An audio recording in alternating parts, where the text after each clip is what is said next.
आजपासून हिंदू धर्मातील पवित्र अशा अधिक महिन्याला सुरुवात झाली। या महिन्यामध्ये जावयांना धोंड्याचं जेवण दिलं जातं। याच अनुषंगानं अहिल्यानगरच्या जवळ असणाऱ्या श्री क्षेत्र काळ भैरवनाथ आगडगाव या देवस्थानच्या वतीनं परिसरातल्या पंचक्रोशीत एकूण 500 जावयांना एका विशेष भोजनाचं आयोजन करण्यात आलं होतं।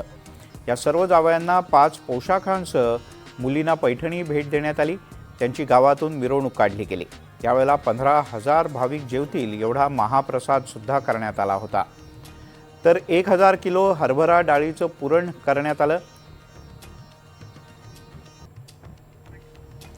त्यांच्याशी देवस्थानचे अध्यक्ष बलभीम कराळे यांच्याशी बातचीत केली आमचे प्रतिनिधी प्रसाद शिंदे यांनी।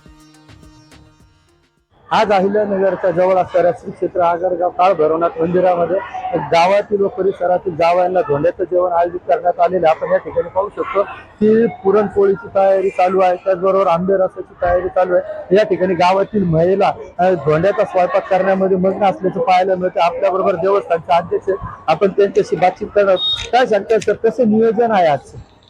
हिंदू धर्मामध्ये अधिकाचा महिना हा 3 वर्षातून एकदा येत असतो आणि तो 3 वर्षातून एकदा येणारा जो हिंदू धर्मातला जो अधिकाचा महिना तो नेमका आज सुरू होतो आणि त्याचं औचित्य साधून आम्ही 17 तारीख निवडलेली आहे आज की अधिकाचा महिना सुरू होतो। आणि अधिकाच्या महिन्यामध्ये असं आहे की जावयाला धोंडा दिला जातो आणि महाराष्ट्रामध्ये ती प्रचलित प्रथा आहे। मग आम्ही 3 वर्षापूर्वी एकदा या ठिकाणी 600 जावई या ठिकाणी जेवू घातले होते। त्याच पद्धतीने यावर्षी असं ठरलं की 3,500 रुपये एका सासऱ्याकडून घ्यायचे आणि त्यांनी त्यांचे जावई या ठिकाणी आपल्या पूजेसाठी बोलवायचे।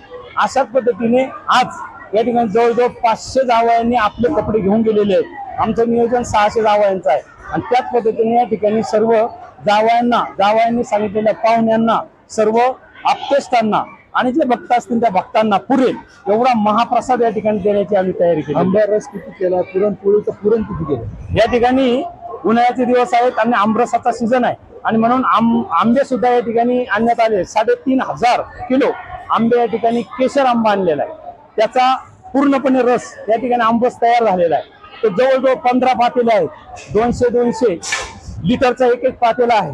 ते जवळजवळ 7,000 लिटर पर्यंत या ठिकाणी पुरेल या पद्धतीचा आंबरस तयार आहे। आणि त्याच पद्धतीने या ठिकाणी 20,000 भाविक येतील या उद्देशाने पुरणपोळीचं नियोजन केलेलं आहे। त्याचबरोबर मसाला पुरी ठेवलेली आहे, त्याचबरोबर चपाती ठेवलेली आहे आणि एक गोड पदार्थ असा म्हणून आमरस आहे।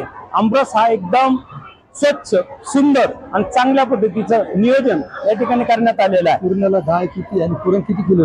हे ज्या पुरणपोळ्या आहेत 1000 किलो हरभऱ्याची डाळ आणलेली आहे, शिजवलेली आहे आणि त्याचे काही धोंडे, मग धोंडे इथून 10,000 धोंडे बनवलेले आहेत। प्रत्येक जावयाला धोंडा गेला पाहिजे या उद्देशाने। धोंडा म्हणजे काय, तर धोंड्यामध्ये जे पुरण आहे ते पुरण घालून एक गोल उंडा तयार केला जातो, त्याला धोंडा म्हणतात। आणि हा धोंडा या ठिकाणी आम्ही बनवलेला आहे। जवळजवळ 7,000 ते 9,000 धोंडे या ठिकाणी आता रेडी आहेत। किती भाविकांचा आता महाप्रसाद तयार आहे? आता ऑलरेडी 10,000 ते 12,000 भाविकांचा महाप्रसाद तयार आहे। चालू याच्यामध्ये 5,000 भाविक अजूनही वाढू शकतात। त्या पद्धतीने उद्देश आणि त्या पद्धतीने आपण त्याची तयारी केलेली आहे। सर्व पदार्थ आपल्याकडे रेडी आहे।